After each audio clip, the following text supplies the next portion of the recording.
I have seen miracles. I have a patient student who is recovering from stroke. And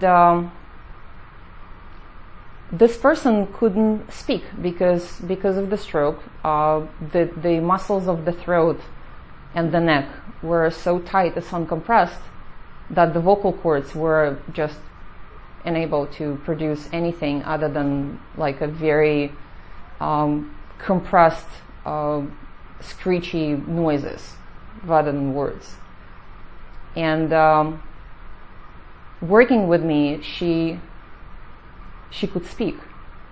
And her mother that was in the room started crying, and she said, that's her voice that I haven't heard for 2 years. Alexander Technique is a tool for life.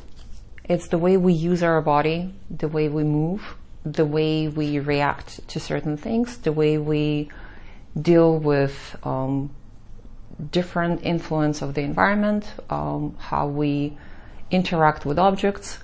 First of all, is the recognition of force of habit, the idea that we are creatures of habit, and whatever we do, we acquire this habit in some form or shape through our life.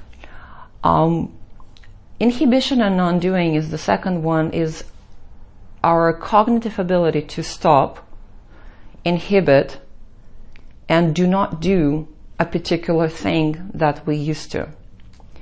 The next one is the recognition of the faulty sensory awareness. I do talk a lot about it with my students at the first lesson, because it's an interesting ability of the brain to recognize unfamiliar directions as uncomfortable or positioned wrong. It's both motion and philosophy. It's psychological and it's physical. It's very much the body. It's very much how we use and how we inhibit things. But it's also very psychological, how our body keeps the score. As you can probably tell, I'm a very tall person. I became my height, which is 6 feet, at age of 14, being the tallest, thinnest, and really not very graceful as it goes.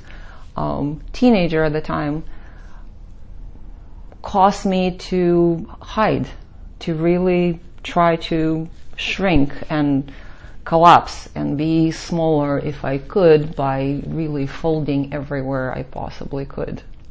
It took me a long time to stop doing it.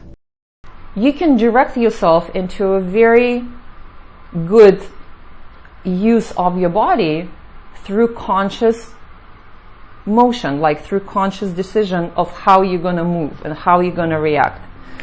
You can learn like you're learning to play an instrument, and then you can enjoy playing it for the rest of your life. It's the joy to give people freedom of motion.